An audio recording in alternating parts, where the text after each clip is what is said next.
Okay, that's not what it's supposed to start on.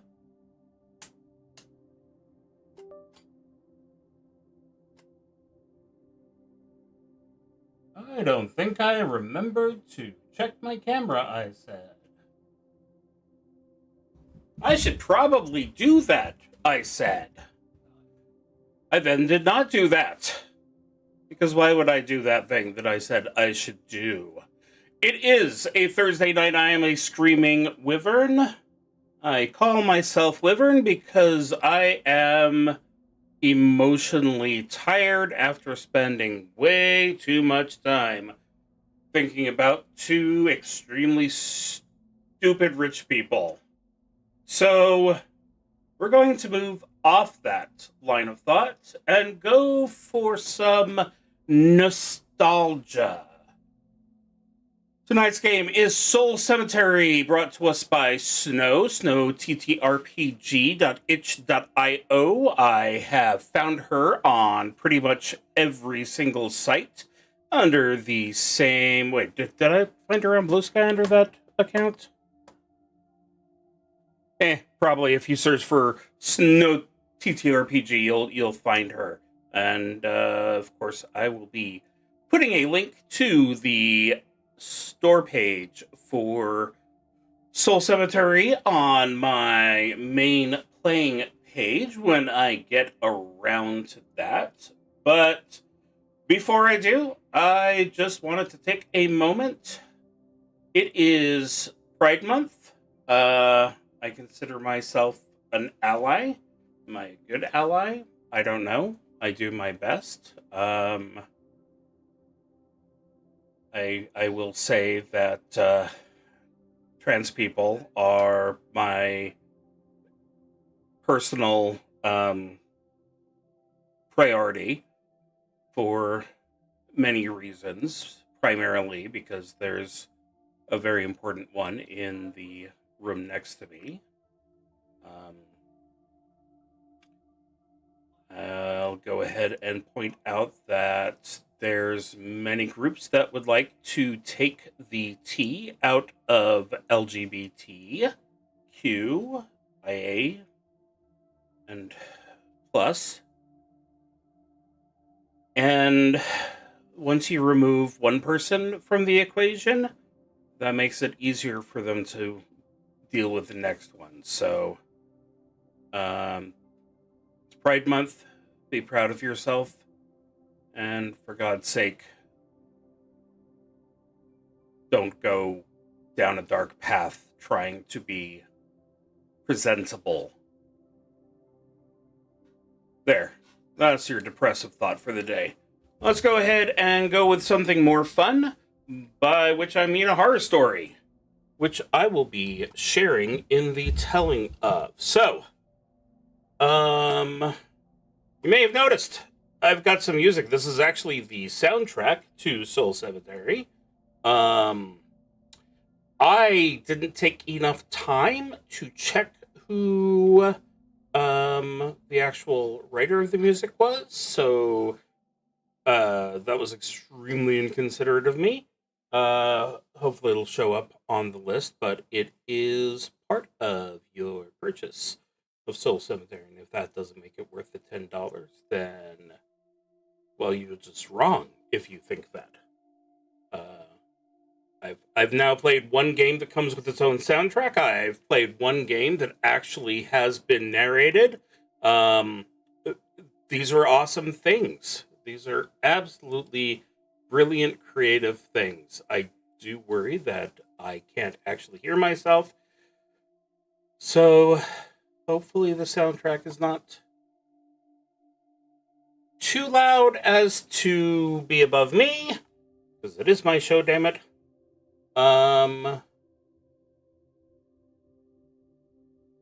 Let's get started. I've gone ahead and kept things very simple today. Soul Cemetery is not a game with a dice roll system. It's purely storytelling. So a little place for me to keep notes if I need to. and the book. What else does one need? Make this any bigger. Yes, there we go. All right. Please note, this has been rated S by the ESRB, which I assume means every snow role-playing bureau or something like that.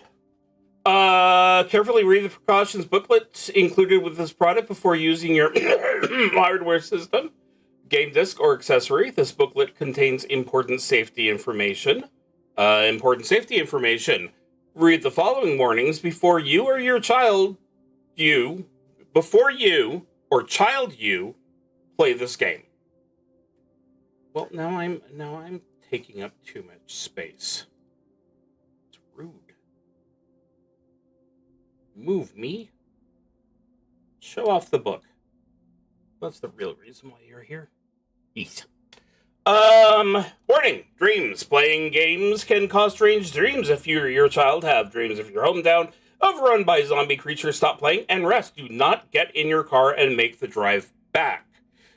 That is a sensible reminder, one which most Stephen King protagonists forget. Warning, paper cuts. To avoid paper cuts when you use this game, use the PDF version. Handle game with care when opening. Turn pages slowly and with precision. Make sure the soft flesh of your hand is covered when playing. Always carefully close the game when play is finished. Make sure to burn the game when you're done with it. I literally would never be able to do that, okay? I have had some terrible, embarrassing books that I regret in my life, and I could never, ever burn a book.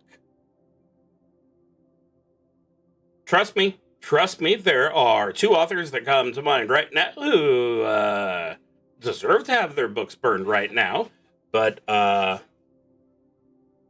can't do that. I can't make that choice. So sorry, I can't do it. Some people, about 1 in 4,000, maybe experience depersonalization triggered by the personal and horrific nature of this game, even if they have never experienced this before. Anyone who has experienced depersonalization should consult a doctor before playing games, and stop playing if you have any of the following symptoms. Distorted self-image.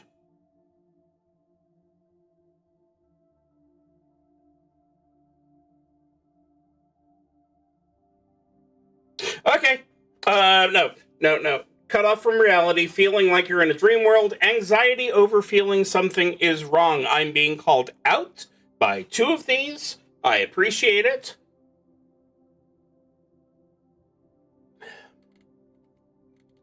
This official seal is your assurance that Dreamware Press has reviewed this product and that it has met our standards for disgusting gameplay, cute vibes, and pure melancholy. Always look for this seal when buying games to ensure complete compatibility with your sadness. Yeah, what did I mean when I said that this seemed like the kind of game that suits my mood? Yeah, there we go. That's actually a YouTube reference. I don't get enough space in the description on Twitch, so. All Dreamware products are licensed by sale for use with other authorized products bearing the Dreamware seal of quality. This game supports play using one player and a book. This game requires a brain for saving information, the setting, and so on. That's pretty iffy. This product has been rated by Dreamware Press. It might be kind of scary and stuff, or just a little weird. Dreamware and Soul Cemetery are kind of cool and stuff, and you should check out Dreamware stuff. Book neutral reset position. If the left or right side of the book are moved to the wrong sides when opened, the text will be reversed or covered by the back cover of the book, leaving the pages to hang open below, causing incorrect control during play. To reset the book, drop it to the ground and pick it up so that the cover is facing down or away from you, and the text is moving from left to right in a readable fashion.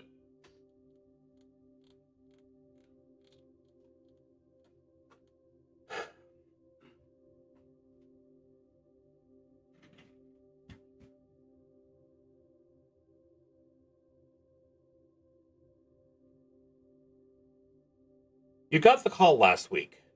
It was after midnight. Mom's voice on the other end of the line was little more than a raspy croak. Dad's gone, she said. For good. And you told her, perhaps foolishly, that you'd drive home immediately. You've still called it home, even though you've lived elsewhere for a decade. That thought tumbled around your head the entire night drive. You didn't think about Dad. The house was dark when you got there. Sunrise still a few hours away. Your bedroom was just how you left it, a time capsule cracked open at your touch. Dust burned for the first time in years by the light as you flicked it on, bed feeling pressure again as your bag touched done, window not recognizing your reflection. You unpack, don't forget to take your pills, and settle on the bed. You catch yourself in the dim screen of your old TV. A Toshiba CRT, GameCube still plugged into it, controller wrapped neatly in its slot on the stand. The years of time logged into it break through some mental block and rush over the ridges of your brain. A cold, nostalgic embrace. Your tired eyes reflexively flick to the game, but not all of them, no, just one game in particular. And there it is, sitting where you left it. The plastic case, the low-effort 3D box art, the weight of the artifact immeasurable by any other eyes. Soul Cemetery is a GameCube-exclusive survival horror game made by a studio without a Wikipedia page, and published by a subset of Capcom that no longer exists. It has no YouTube video essays, no remasters or remakes or sequels, but the hours you put into it border on life-changing. The shape of the game impressed into your being, whether you knew it or not, and it's all starting to come back. You click on the system, unravel your controller, sit upon the floor as you always used to do. Though your body is older and your mind barriered almost completely from those times, you feel yourself slipping forward into the grips of the CRT. The main menu music is like a lullaby. The sound design is so retro and precious. You're going back to Soul Cemetery. Loading the game. Make sure you've purchased your copy of Soul Cemetery and have it in your hands. Sit somewhere you find comfy, preferably lit only by a solitary light source. Light source. Well, I've completely screwed that one up. Open your copy of Soul Cemetery and read all the warnings. Read at your own risk and leisure. Think, react, answer. Playing the game. When you open Soul Cemetery and words are there and you read them, you are playing Soul Cemetery. Turn pages to read more and close the game to stop reading. But play never ends. Adjust settings in the options menu. Remember to set your white balance and tune your audio. I can't seem to click on any of these buttons.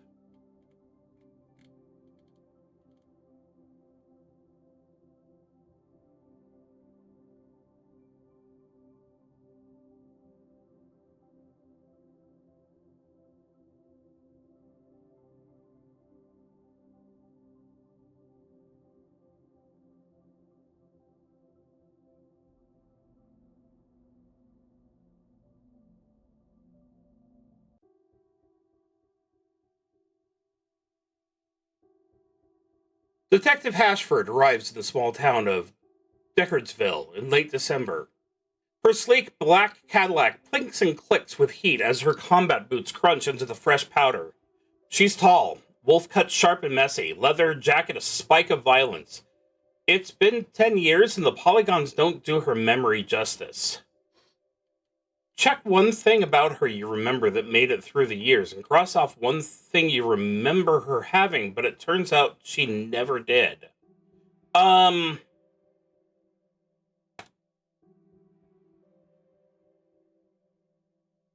So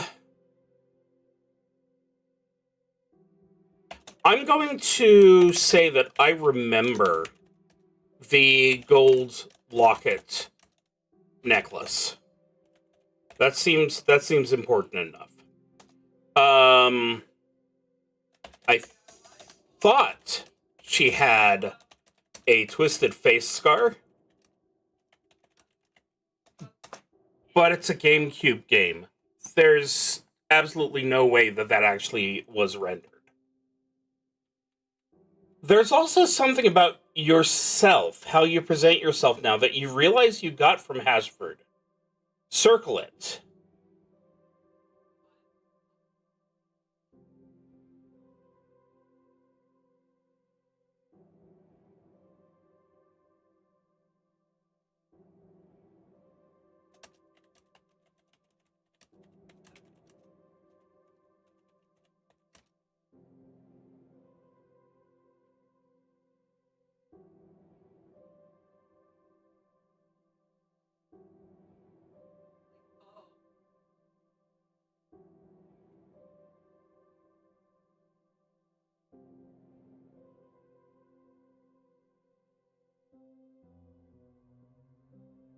Okay. So my character here,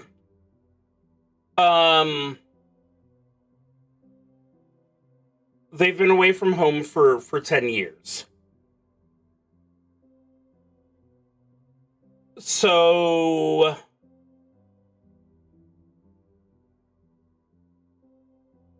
my God, I cannot remember when the Dreamcast actually came out.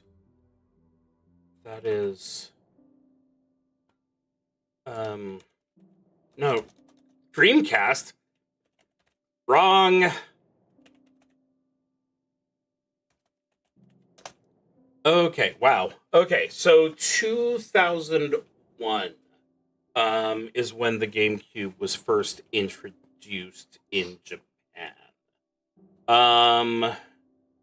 What followed the GameCube? That was the 64, right? So 2008. So yeah, I can safely say it's 2015. I don't think my character has ever actually married.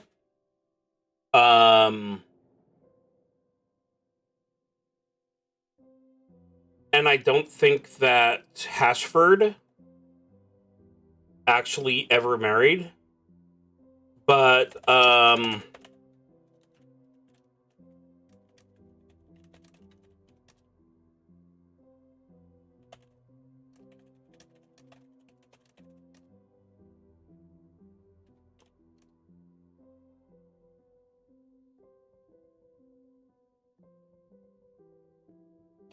let's go ahead and save that. Even though my character hasn't ever married, they always wear that wedding ring that they got from their father. And under the circumstances,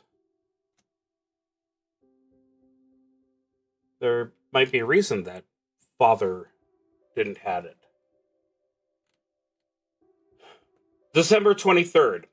Just arrived in Deckardsville. It's hard to believe my hometown could hold such violence. Anyway, it's late. I should get a room for the night. Ashford speaks.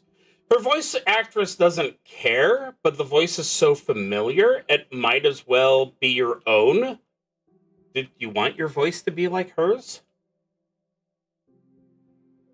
The intro cinematic pulls back to reveal the diminutive town, just a tight diagonal of poorly modeled houses in the clutches of a black forest, a single strip of asphalt bisecting it.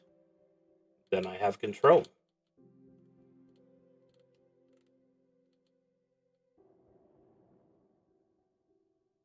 The first moments. The starting area is constrained. You could have sworn there was depth to the woods, a path, or a few rows of trees, but it's only a PNG of green and black pixels. There's a hidden item in a garbage can. If you turn around immediately and go back the way you drove in.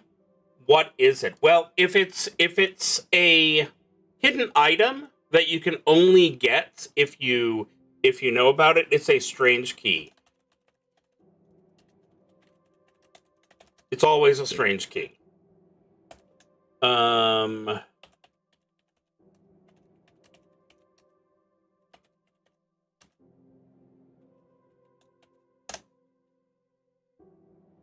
So, Hashford's inventory has some stuff in it when the game begins. So, of course, we have to do the whole looking at the stuff. So, first off, we have a bus ticket. Someone was leaving in a hurry. The blood is sticky. A med kit. Oh, wait. No. The only thing that I have here is the strange key. The tarnished brass is heavy in your hand. 38 revolver. The worn grip feels soft in your hand. You feel the weight of the 5 bullets.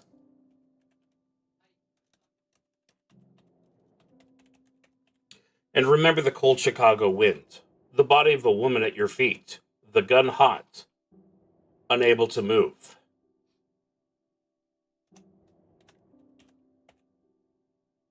Badge. 3 weeks from retirement. Can't wait to take this off for good. Damaged picture. A family home. White picket fence, cut lawn, a figure silhouetted in an upstairs window. And a letter. You always ran away, and I know you'd always come back. This town does that to you. It pulls you in and owns you.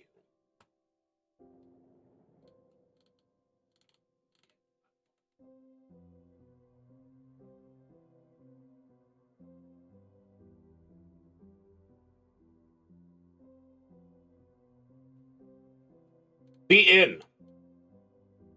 Detective Hashford stands in an empty lobby. Overhead light flickering. Hello? She calls.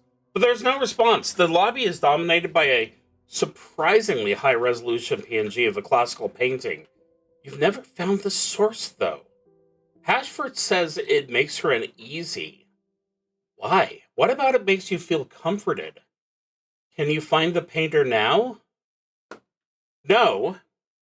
And I looked. I looked for a long time and never had any success actually finding the painting. And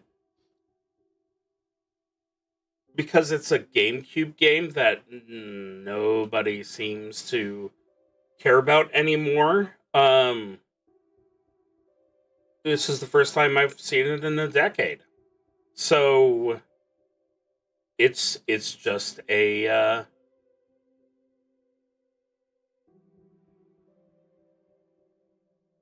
actually seeing it after looking so long. I want the camera over here. There we go. There we go. I want me transparent so you can see my stuff. Searching the inn reveals a sign of horror that makes even Hashford exclaim in surprise and draw her gun. What is it about this sign of horror that seems eerily real?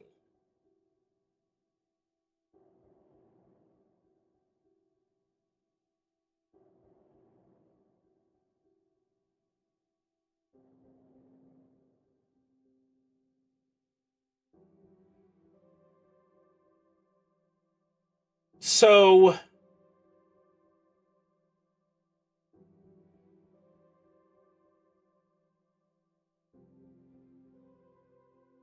we're here because our father is gone.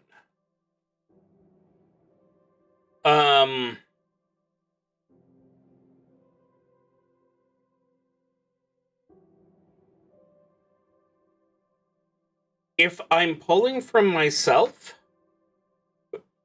that would mean alcohol.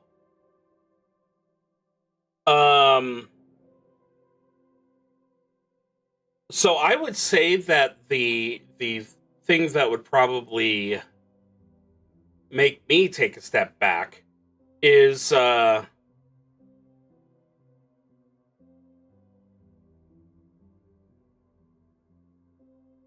bloodied alcohol bottles, empty, but bloody handprints on the outside.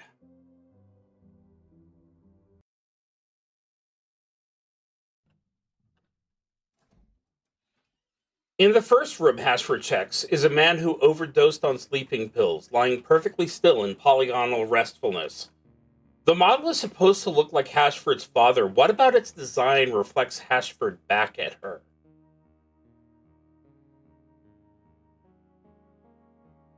Well, again, I'm dealing with the problem that this is, it's a GameCube game, so no matter how brilliant it was for the time, it's still going to look like, Final Fantasy VII.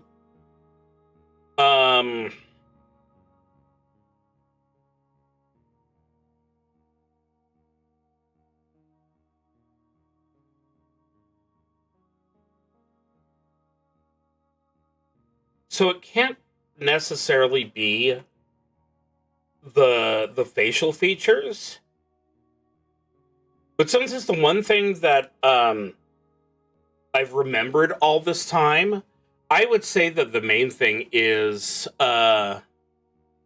it's got an identical locket to hers.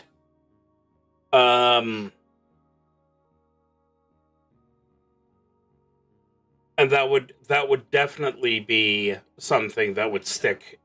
That would explain why the necklace is something that's always stuck out, because you saw it again.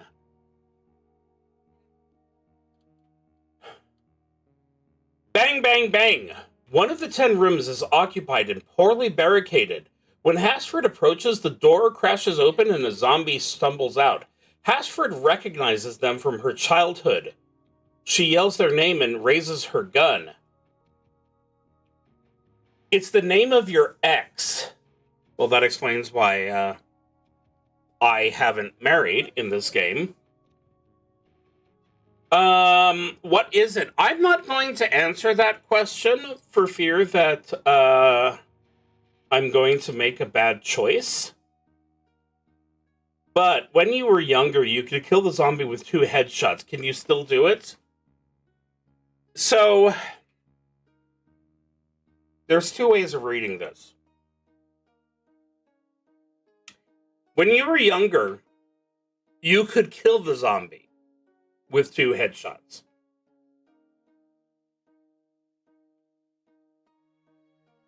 Because if the name is that familiar to me, will it take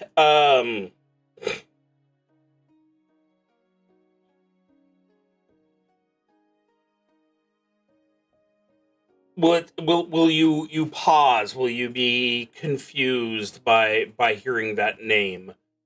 Did you go out with them because they had the same name?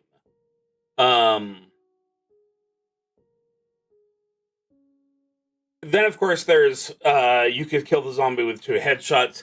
Can you actually still aim? Trying to think the GameCube controller. Actually, I've got a picture of a GameCube controller. If I go ahead and skip a bit. Okay, there we go. So, I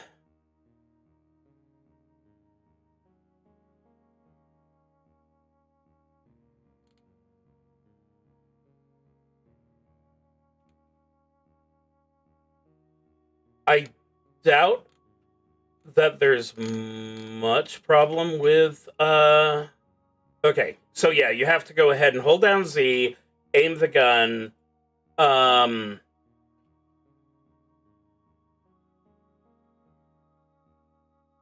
yeah, from that perspective, it's definitely been at least 3 shots. So, yeah, from both perspectives, the answer is no. It's really disturbing to think that I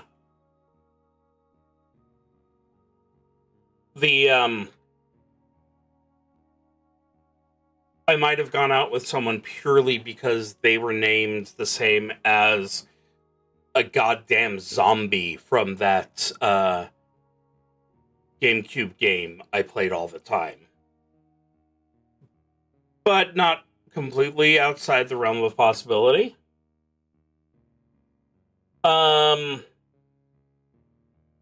But yeah, after that pause, getting the aim into position definitely took me 3-4 shots. Cutscene reveals the gunshots drew the attention of more zombies around town. It seems whatever Hashford was here to solve has spun out of control. She rushes out the back and runs into 2 more of the undead. What's the secret to dealing with the zombies in this game?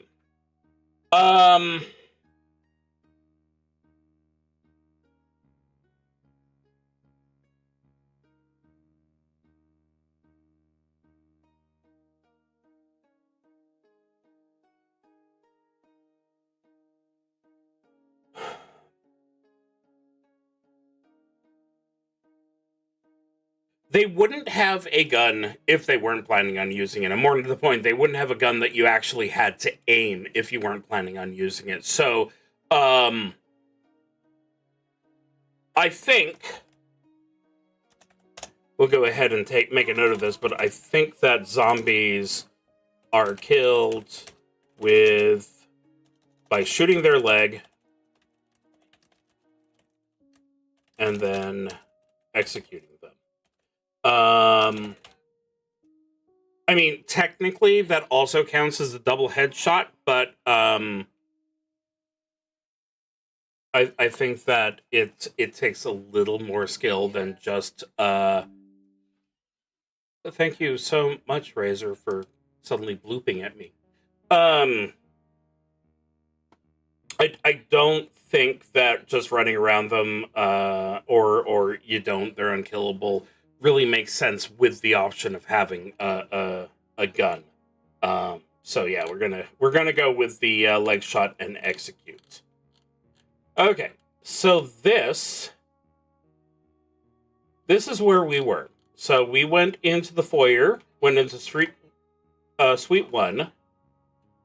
Now it is pointing out that I can go ahead and grab some sleeping pills. I don't know why I'd want to have some sleeping pills, but hey.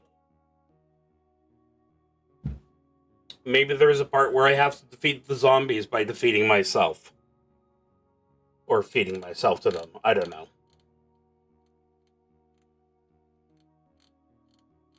So here we are. There's the secret item. Dreamed I was running from something, but it felt like I was running through molasses. Hard to describe, like the air around me was thick and hard to move through. I was kicking off the ground as hard as I could, and all it allowed me to do was lean forward. Trying to run made me lean forward so far that I was parallel with the ground, like I was climbing instead. In slow motion, I was running home. I forgot my car. I wasn't in university yet. I was running, and I knew if I stopped kicking as hard as I could, I'd die. Whose letter is this?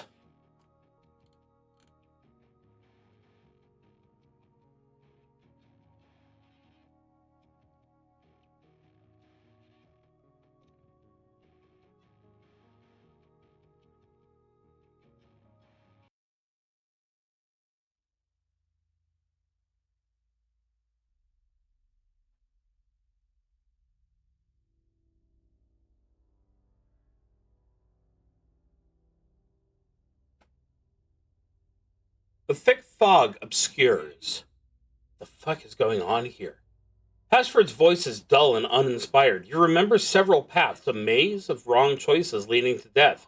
But there is only one. Something from one of the unreal paths haunts you to this day. Something from one of the unreal paths.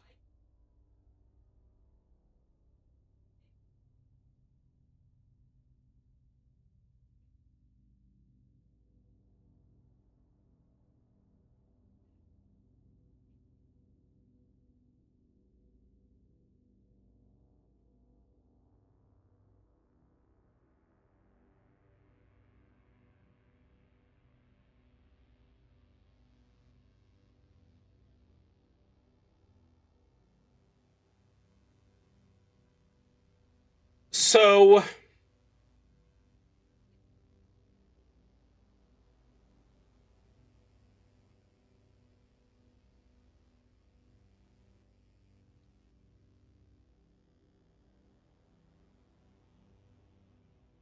I saw an important thing in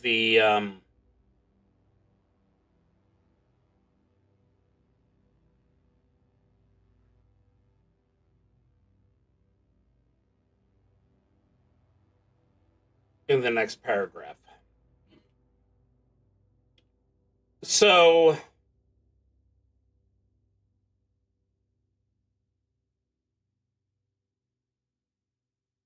I've decided that for the sake of the story, the father was an alcoholic. I ended up with his ring because he wouldn't wear it.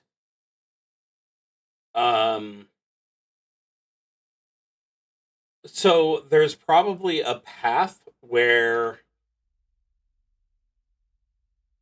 since she saw a person who's supposed to look like her father, one of the death paths must have led to someone who looked like her mother. Um, and they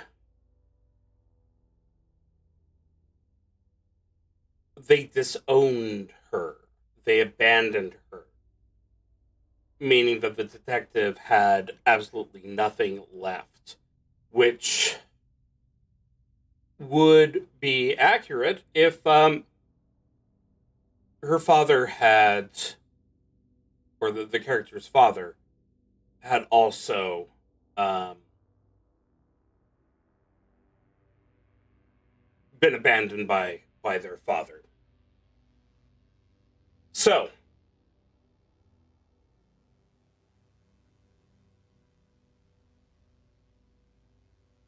at the end of the path is a small playground, overgrown and illuminated by moonlight. Floating gently above the monkey bars is the moon spirit, the cause of all this undead mischief. I knew you'd return, Caroline, he says.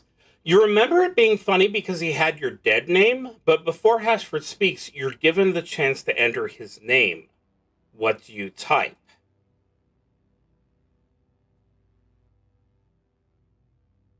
So, we now have a gender for their character. Um, that definitely makes some of these strong emotional reactions make a lot more sense. So that's good. Um,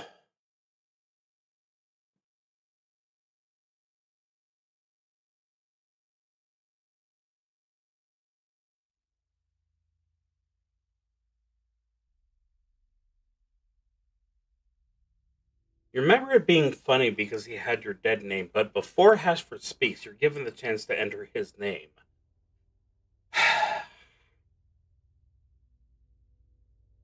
It feels like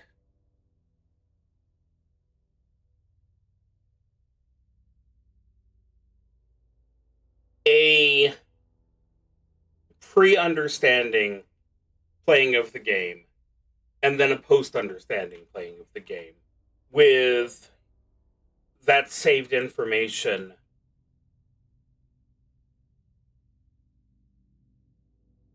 If I didn't remember that, but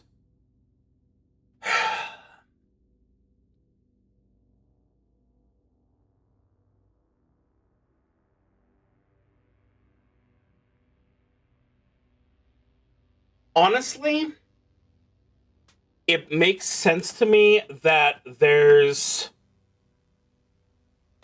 I'm just going autopilot. Every time it says,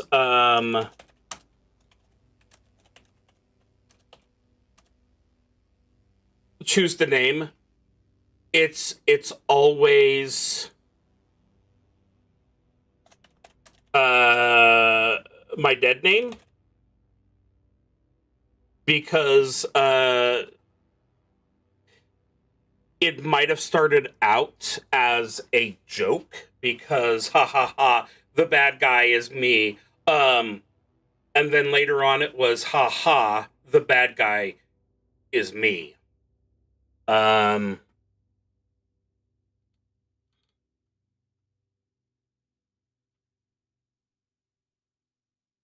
The two exchange stilted dialogue before he gives his signature chuckle, the one that wormed its way into your repertoire of obscure references and vocal stems. Then zombies crawl out of the ground and attack Hashford. There's a weird bit of trivia about this encounter from the development of Soul Cemetery. I'm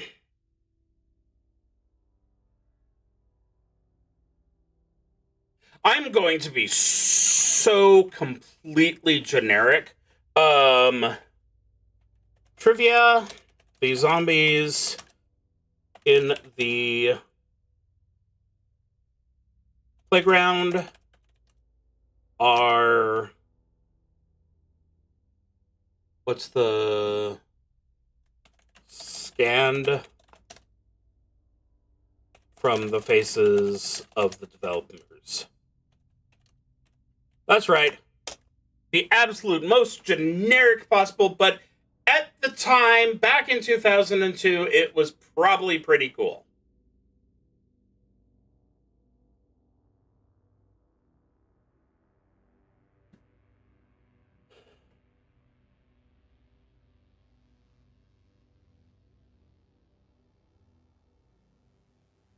So Hashford fights off the zombies.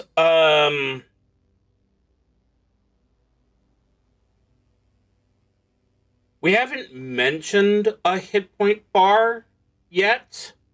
I'm going to assume if it matters.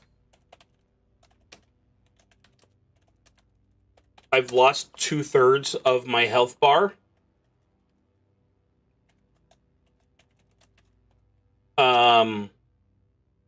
And if that doesn't come up or something corrects it, then obviously we'll go back.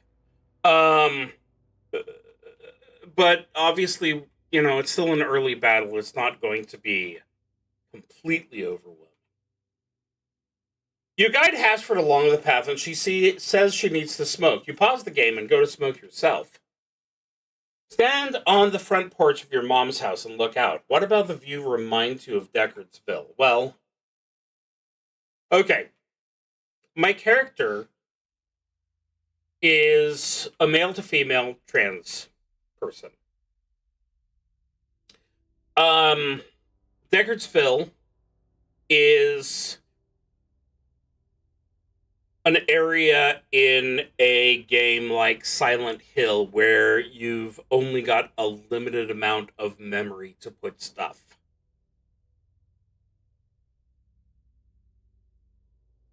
If anything, the real town is too small. To the point where it's probably cloying, and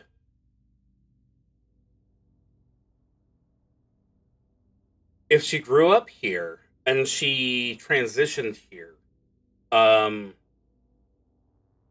the people probably seemed a lot like zombies, either shuffling around uncomfortably when seeing her or charging to attack. Hopefully just verbally.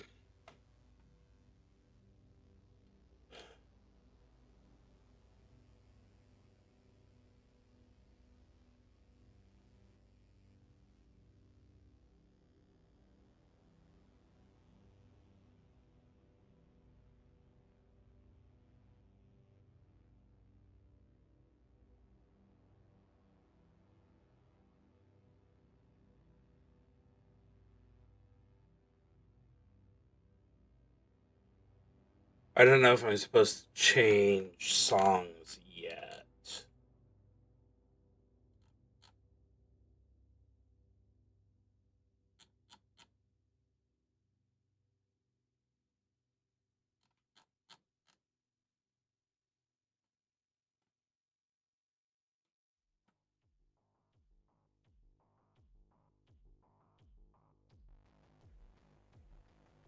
Okay, whether I'm supposed to change to it now or not, that's a cool song, so we're keeping it. Back in the game, there's a mini boss fight against a strange zombie dog. It barks a single MP3 file over and over again, sharp and too loud. The dog is a representation of Hashford's guilt over her father's death. What about its design reflects this? Okay, there's only so much you can do with a dog while having it remain a dog.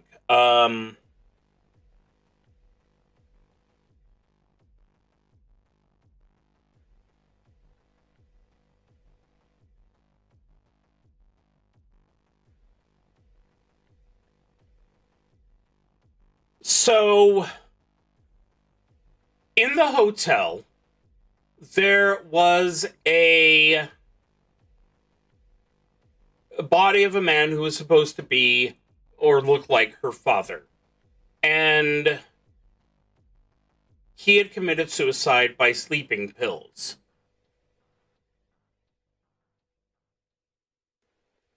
If he died by suicide, probably because of something she did or didn't do, I would say that there would probably be the eating your gun type situation. So the dog has a large hole in the back of its head, um, close to the neck, and that obviously makes him much harder to kill since you can't just go for the headshot because that's already been done. Um, so you absolutely have to take down all of his legs, but that is the design element that matters.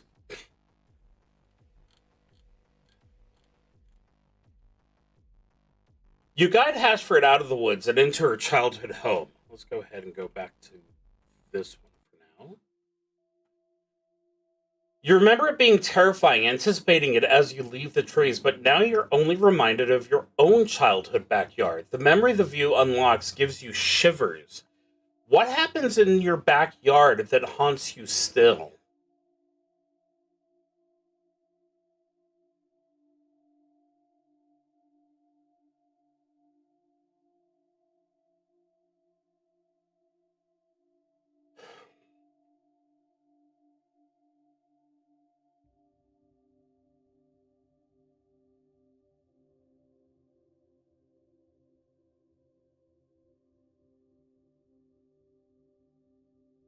So,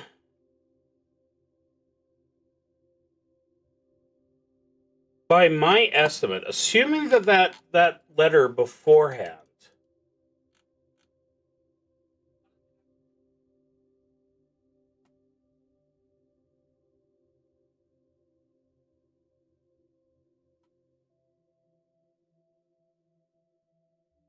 I don't know if this is me or the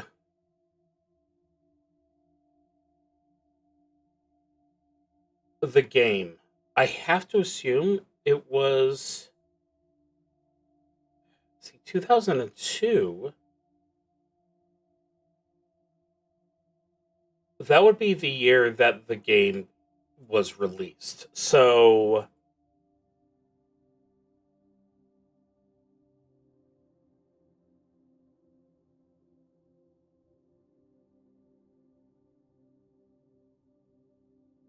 we're figuring that our character, if she left home when she was 18, 2005.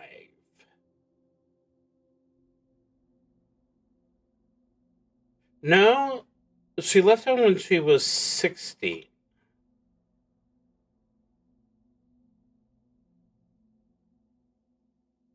Actually, I'm going to go one more. I'm going to say 15 because the memory she's having of the game don't quite add up to, a near adult's feelings on things. So I'm going to definitely say 15.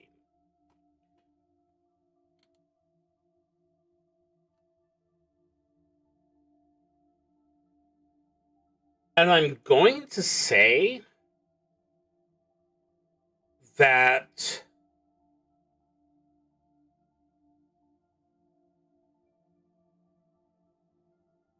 five years earlier was probably when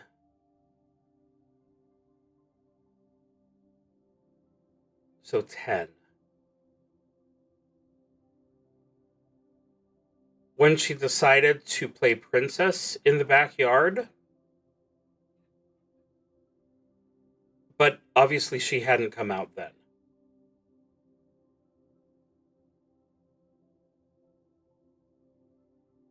So yeah, seeing a backyard that looked like that would be disturbing. She navigates the house, working towards a thump thump thump sounding further in. Maybe Mom wasn't home, she hopes aloud. The house is exactly how you remember it. There's a med kit hidden inside a weird fixture in the dining room. Which fixture is it? I'll go ahead and quickly mark that. Yes, I do have a med kit. Yay.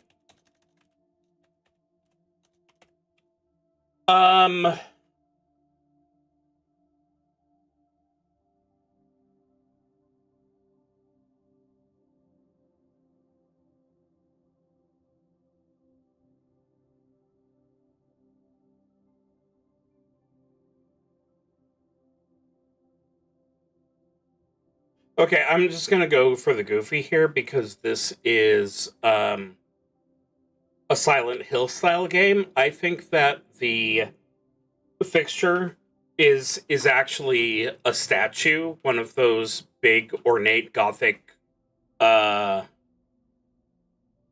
gargoyles, which would absolutely show up in a game like Alone in the Dark, but absolutely have no place in an actual dining room uh, where actual living people live.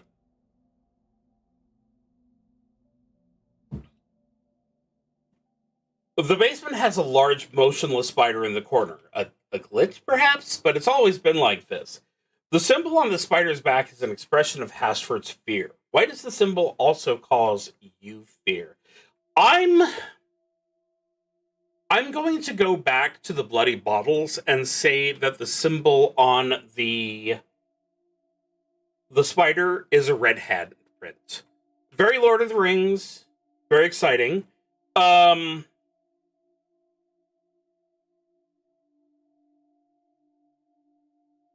Oh my god, Hashford says when she sees her mom as a zombie banging her head against the wall.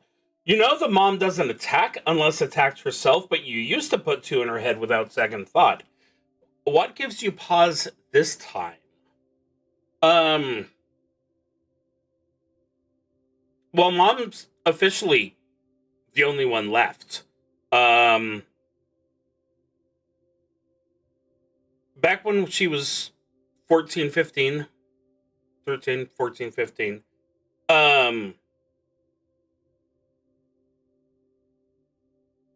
I blamed her for, the mistreatment that I received from father and neighbors and everything because she wasn't protecting enough.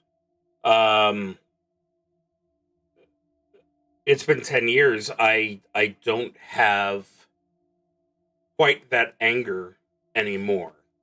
So I would say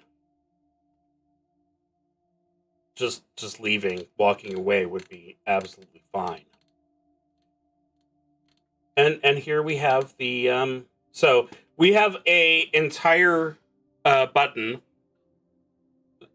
just dedicated to smoking and humming. So that's good to know. And to take one step back,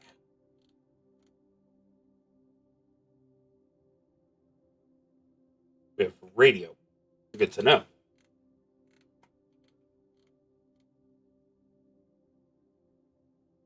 You put the controller down, realizing you've been sitting in the dark for hours, leaned in close to the old TV in your childhood bedroom. The poster's not there on the wall. Maybe you took it with you to college. Doesn't matter. Turn the light on. You really need to use the restroom. Your mom is asleep at the other end of the house, but you remember how light of a sleeper she is. So you follow the archaic pathway through the dark, stepping only where it's safe, avoiding weak boards and soft spots on the carpet, entering the kitchen with the precision of a thief, silencing the creak of the door that divides living room and kitchen. The kitchen itself is different and darker than before. The sound of a fan whirs further into the house. To your left is the stairwell into the basement. It descends at an odd angle into the pitch black. The sliding door into the bathroom is at the top, attached to the kitchen. When you were younger, you used to swear there was a face down the stairs, in the dark, peering at you. You remember this in the ridges of your spine and the goosebumps on your arms. You're safe in the bathroom, but to leave, you must put your back to the basement stairs and make the careful return to your room, retracing the specific steps to remain in silence. Remember the face. Think about the face. Leave the bathroom and think about the face. It's dark behind you, too. Hard to know if someone is following you or not. A pressure at your back. Think about the face. You were 12 and never felt more in danger. Think about the face. You see the light from your bedroom door, the only light in the house. Think about the face. Just a few more steps and you're safe. Think about the face. Something breathed on your neck. Think about the face. You don't touch the door. Think about the face. Just slide into your room and without turning, think about the face. Shut the door by laying against it, back against the wood, light protecting you.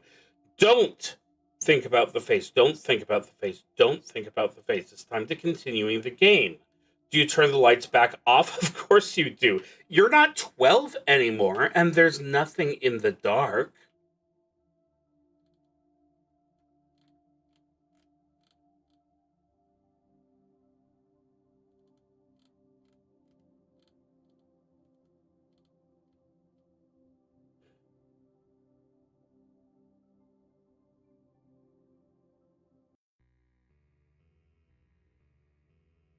Clock tower strikes.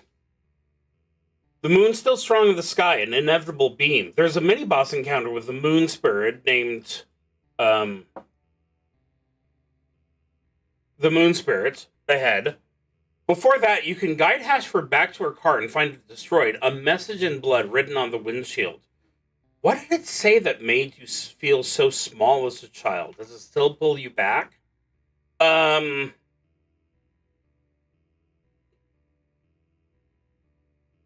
It's going to be you killed him.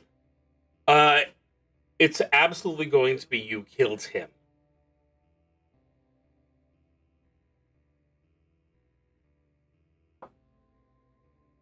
And especially with him gone for good, whichever way we want to or end up seeing that.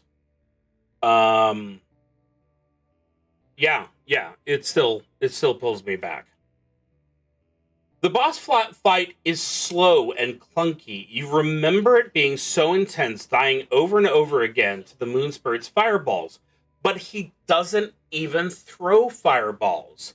What is attack, and why is it so easy to dodge? So I had to think it was fireballs. There had to be something about it that reminded me of fireballs. So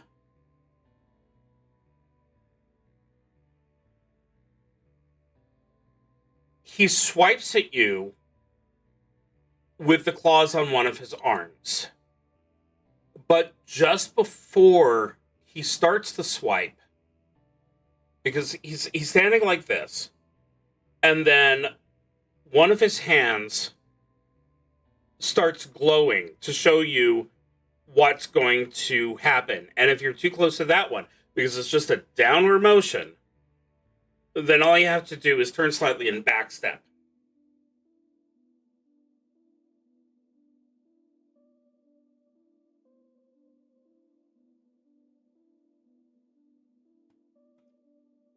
Hashford repeats the same line of dialogue throughout the fight. Her monotone voice doesn't sell the emotion behind it. What about the line did you love about the kid?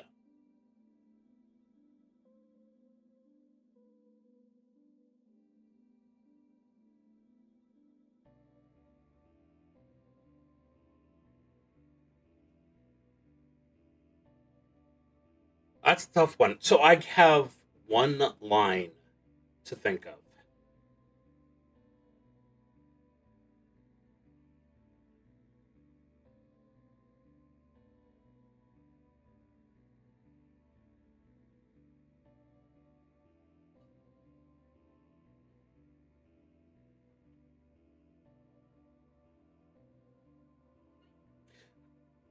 Honestly, it's just got to be the repetitive nature of the this obviously emotional line coming across as "You're to blame, you're to blame, bang bang bang bang, you're to blame, bang bang bang bang, you're to blame." Um, so inappropriately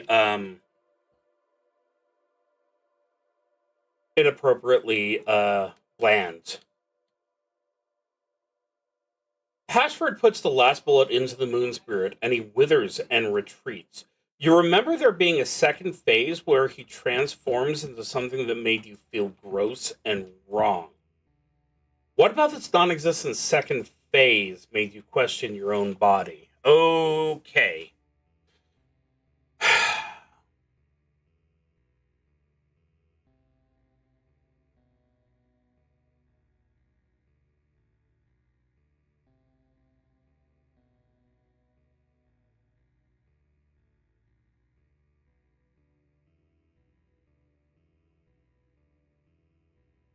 Oh, that's a tough one.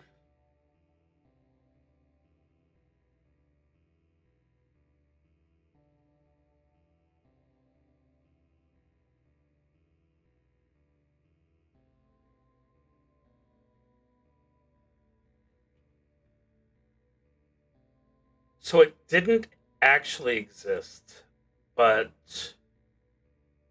I'm sure it did.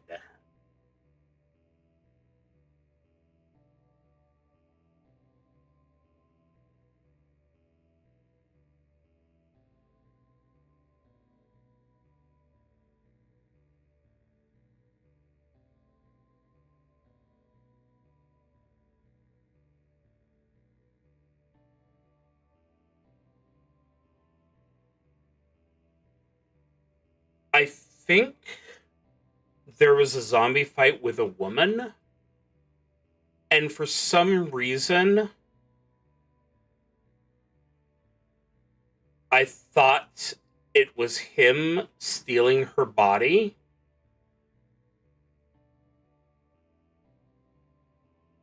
So here's this person who's questioning their own sex, their own gender. And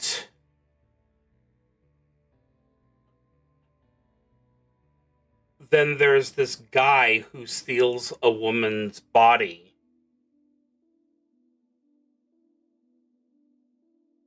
And that would definitely be a symptom of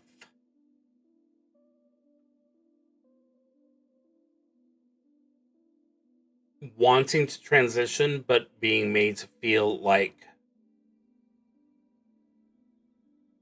you're stealing a woman's body.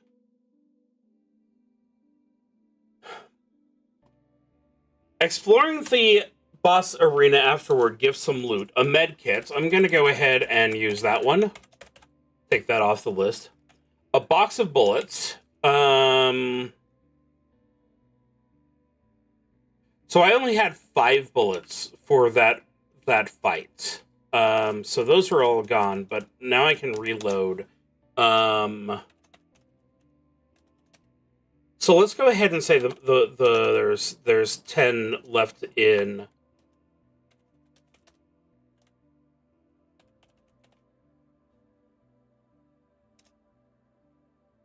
His voice narrates as she reads. What's something that he wrote to his daughter that brings you to tears now as an adult that never even registered for you back when you were a child? This is going to go back to the anger, obviously. This is going to go back to the abandonment. So it's probably something simple like I'll always love you no matter what.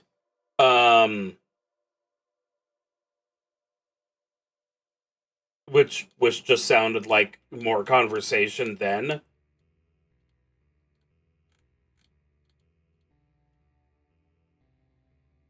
Oh, she can have a smoke to recover some hit points after a fight. 24. Alive. Location, Deckardsville. Occupation, detective. Bio, born in Deckardsville, Illinois. In 1984 to an accountant and an over-the-road truck driver. Grew up in Deckardsville, moved to the big city for college, and never returned. If Hashford sleeps in her childhood bedroom, there's a secret level with a unique boss. Okay, she's 24 and she's retiring.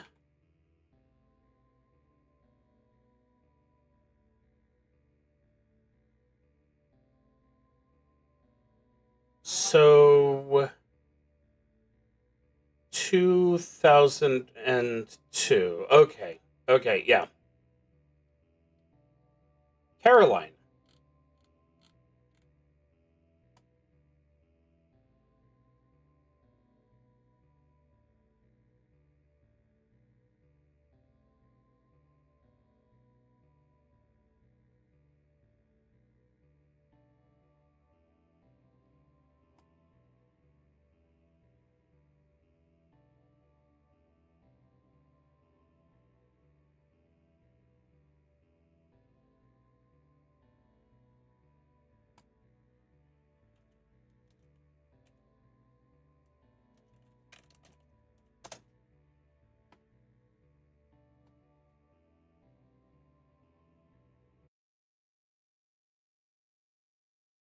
Behind Deckardsville Center is a pair of rail lines that run in and out of town. It's a straight shot from here to the cemetery. That is too loud. It is a straight shot from here to the cemetery. Thick fog obscures the small boundary of the area, and the hulking shape of the woods ahead is nothing but blackness. Hashford lights up a cigarette and puffs on it periodically on the walk. Instead of music, you're accompanied by the sounds of cicadas. What noise from outside your window sounds like it belongs in the game?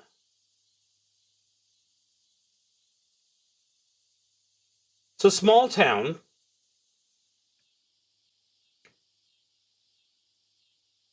I'm going to say there's probably some frogs in the area. I remember that in some of the smaller areas I lived with, there were frogs. Um,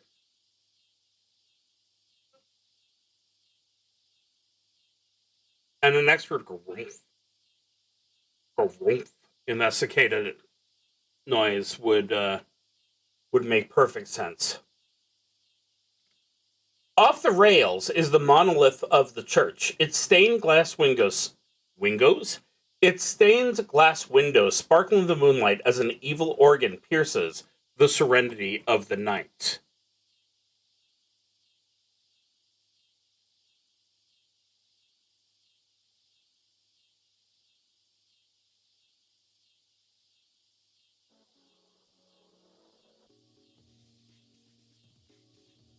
That's not an evil organ.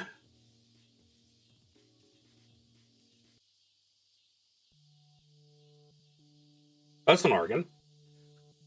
Hashford throws her cigarette down. Dad always did want me to go to this church, she said. What unsettling iconography does the Deckardsville church have out front? Um, I'm continuing with the hand motif. Um, to be completely honest, if the disturbing thing is a bloodied hand, the church must be a white hand, a yellow hand, maybe a gold hand. Um, something opposite of the red hand. That's the symbol of the town's fear now. Inside, the music is louder, off-putting, and all-encompassing. The pews create a shitty maze through the chapel littered with too many undead that make this area far too deadly. There's a secret to navigating the maze. What is it?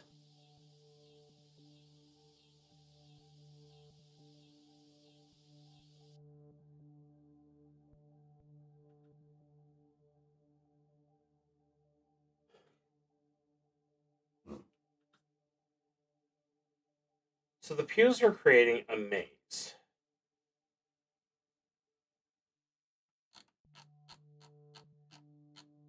So part of it is going to be a question of what I can do.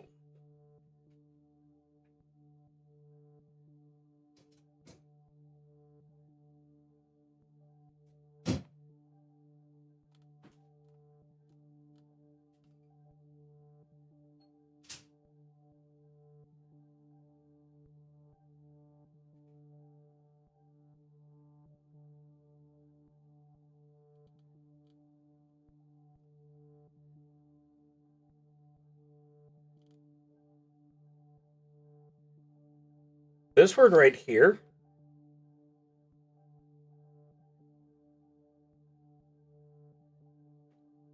since it's a maze in a church, and there's an entire button dedicated just to communing, I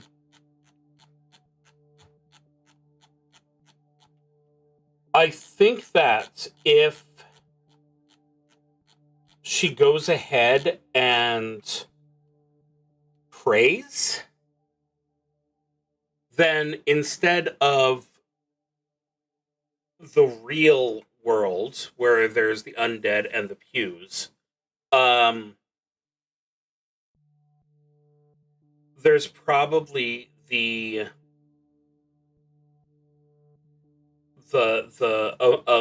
memory placing itself over. But obviously, you have to be careful. You have to keep communing. You stray from the path once because the pews are still there in their disorder. So you have to memorize the path itself. It's just that the zombies are going to ignore you as long as you're focused on this other world.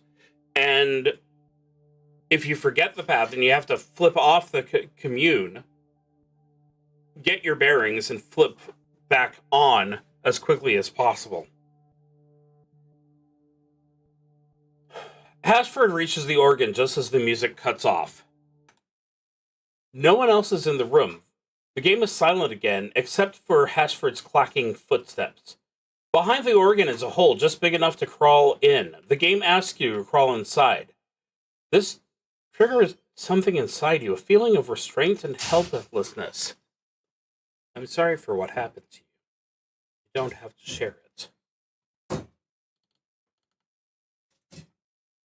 On the other side of the hole, Hashford tumbles into the snow. The hole is gone, but she's different, younger. A teenager, maybe. For the first time, her voice emotes. It's small, afraid to get too loud. Dad, she says. Where are you? She walks slower through the snow, stops to catch her breath. Her heartbeat echoes through the speakers. Dad, she repeats, getting louder. Dad, where are you? Her voice carves palpable sadness. Daddy, please, help. The bedroom door creaks, open just a smidge. Darkness on the other side. You used to tense up when you knew someone was walking by your door. What tiny thing still triggers that response in you? I think we've explored my character's backstory enough at this point to know that someone walking by is never a good thing, because it probably means there's another discussion or conversation or learning experiments to be had. Meanwhile, eat your foes to hide your tracks. Avoid the watchful eye of Nerve. Check the walls with echolocation. Sacrifice souls to appease your god. Eraser is a copyrighted Dreamware Pet Press LLC and trademarks of Dreamware Press. Do not play this game!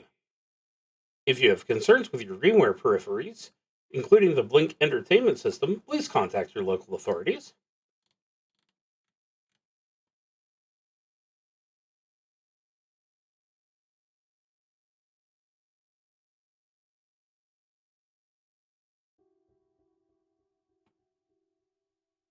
Wrought iron gates scrape open through the snow. A murder of crows disperse from corpses spread out on the dotted cobbled path. Here, Hashford will find the Moonspirit and face him, but she's small, she's scared. She needs your help as she creeps into the mess of tombstones. The first zombies sprout up from graves and attack. Hashford can't fight back. What can she do instead now that she's younger?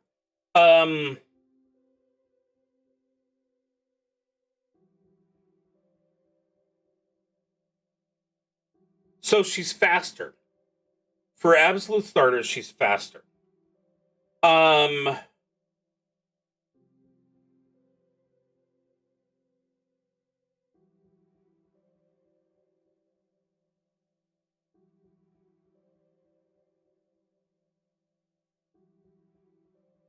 She's faster.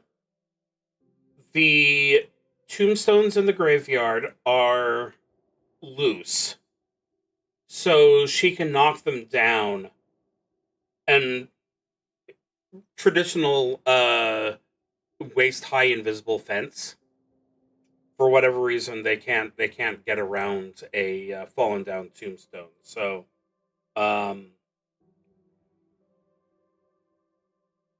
eventually, you make yourself kind of a blockade so that you can get to her father's grave.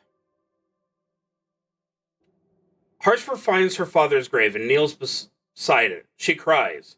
The damaged photo from her inventory falls out and touches the tombstone. You remember a cool one-liner here, but instead she remains quiet. In the silence, you remember a time your father caused you to feel pathetic. Don't dwell on it. There's no need now that he's gone. The Moonspirit raises Hashford's father as a zombie. One last laugh. The design of the zombie is a non-human, disturbing. It's meant to evoke Hashford's biggest regret involving her father. What about its design reflects that? And why does it want to make you want to talk to your dad again?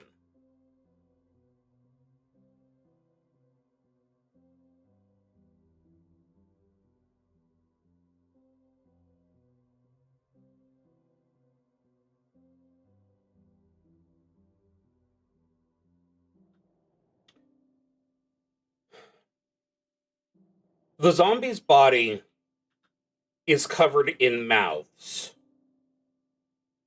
but they're all stitched up.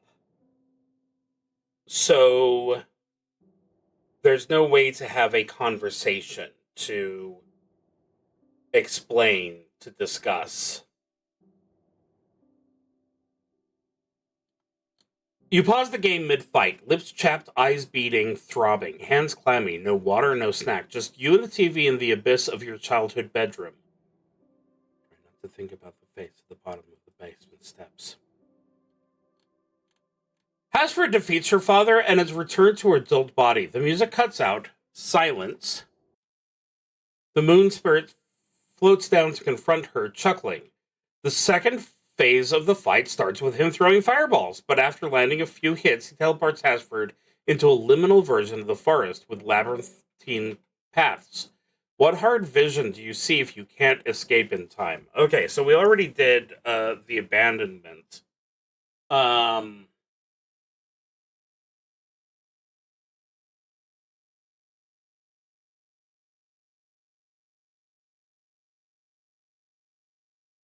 The Moonspirit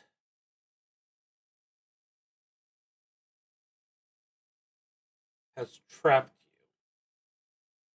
and you need to escape.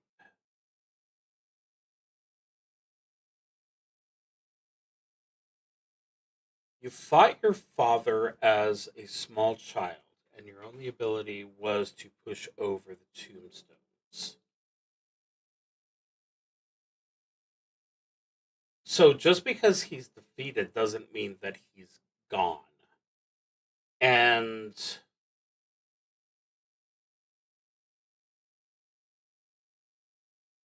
if you don't get out in time, then he comes across you, and the mouths are not sewn shut this time.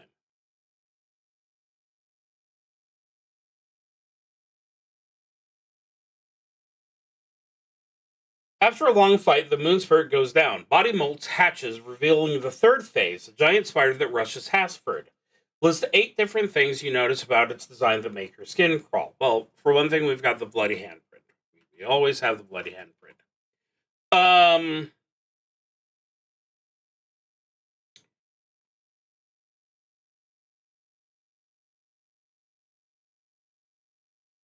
It's too realistic for a GameCube game.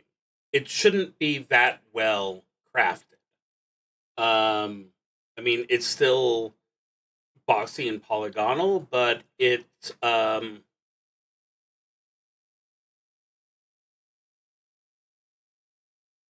making better use of the limited graphics to make it look as realistic as possible.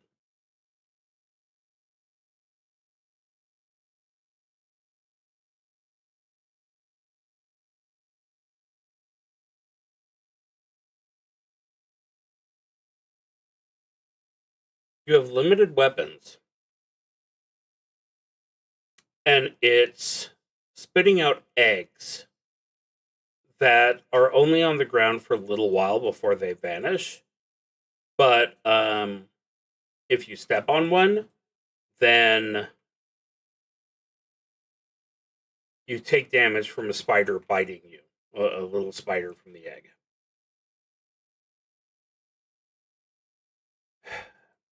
I'm sorry, I'm going to give up. And then the same 4 things again.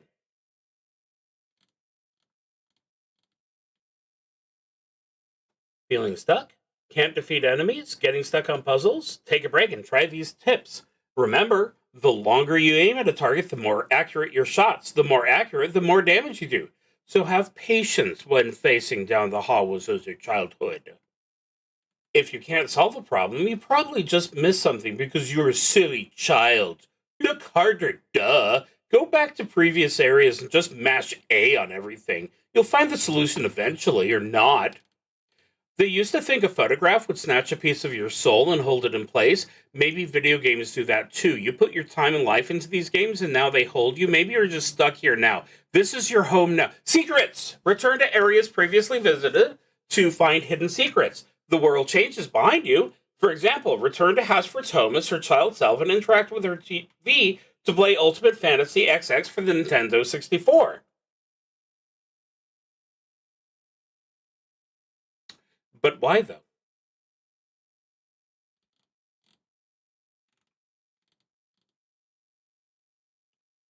You realize you never beat this final phase of the fight as a child. It's unfair to a degree that would challenge even the most veteran of survival horror enthusiasts. The spider is just too fast to target and can kill you in just 2 hits.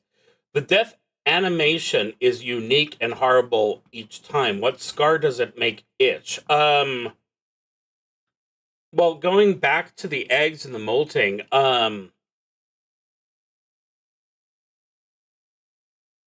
something ripping out of your chest, um,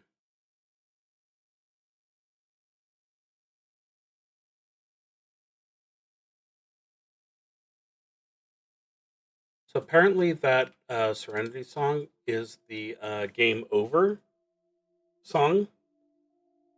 Um,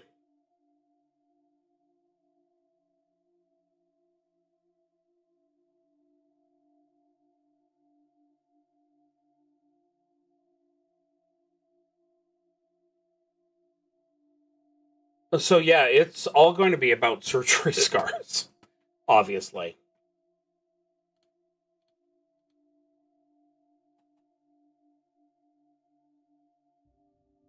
Artists drew up several concepts of the Moonspur before deciding on the more simplified design of the game. One such concept pictures it as a weird alien with a motion captured face.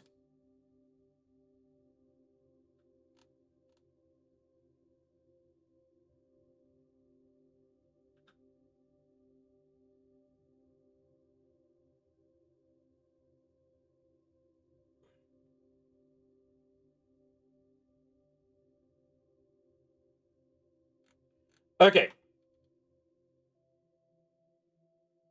I'm going to go ahead and do the boss battle. Hashford puts the last bullet into the giant spider and it dissolves in a mess of moonlight. She watches the lights drift up into the snowy sky where they slice through clouds and into the atmosphere, coalescing with the moon herself. Soul Cemetery, the title card says. You put the controller down. The sun is pulling back the curtains of the day. Your room is different now. Softer edges blur your recollection. There's a silence that settles at the end of a good game. Before emotions seek its end. Before it returns to the main menu. Take a breath and hold it. When you let it go, it will all be over.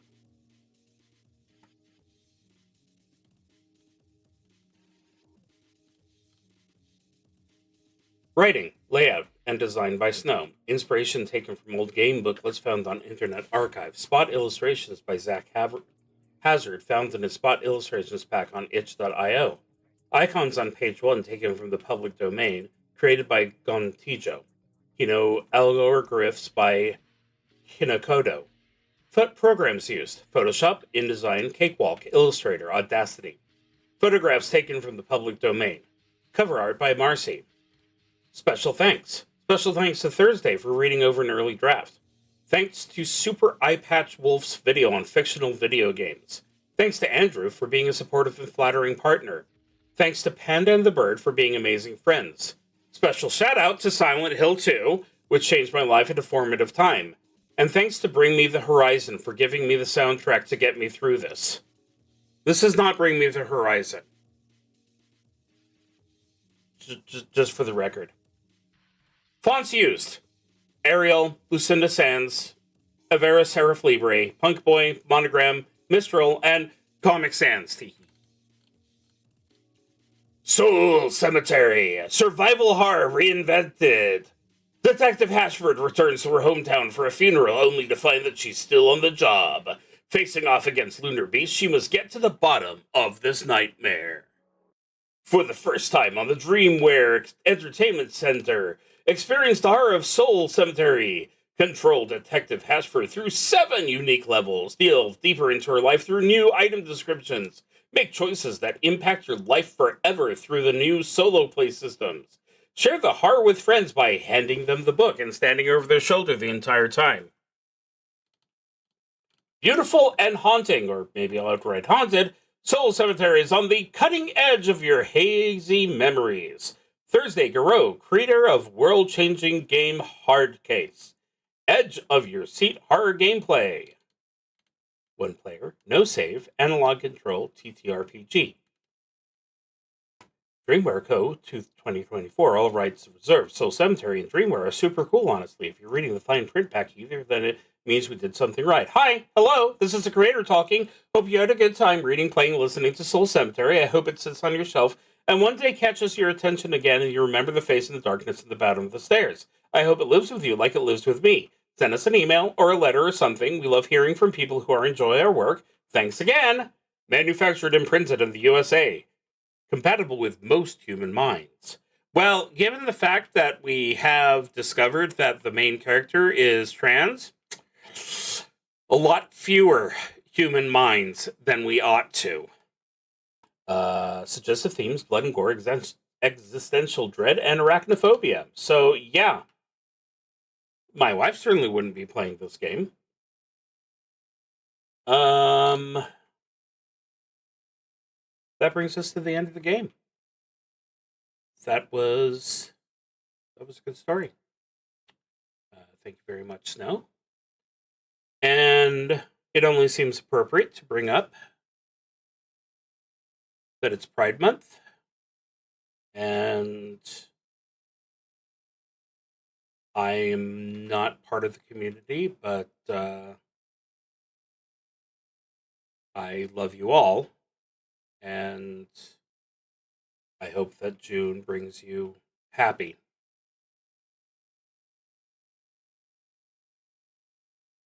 And I wish there was more that I could do, but if you find this, then feel free to drop by some Thursdays.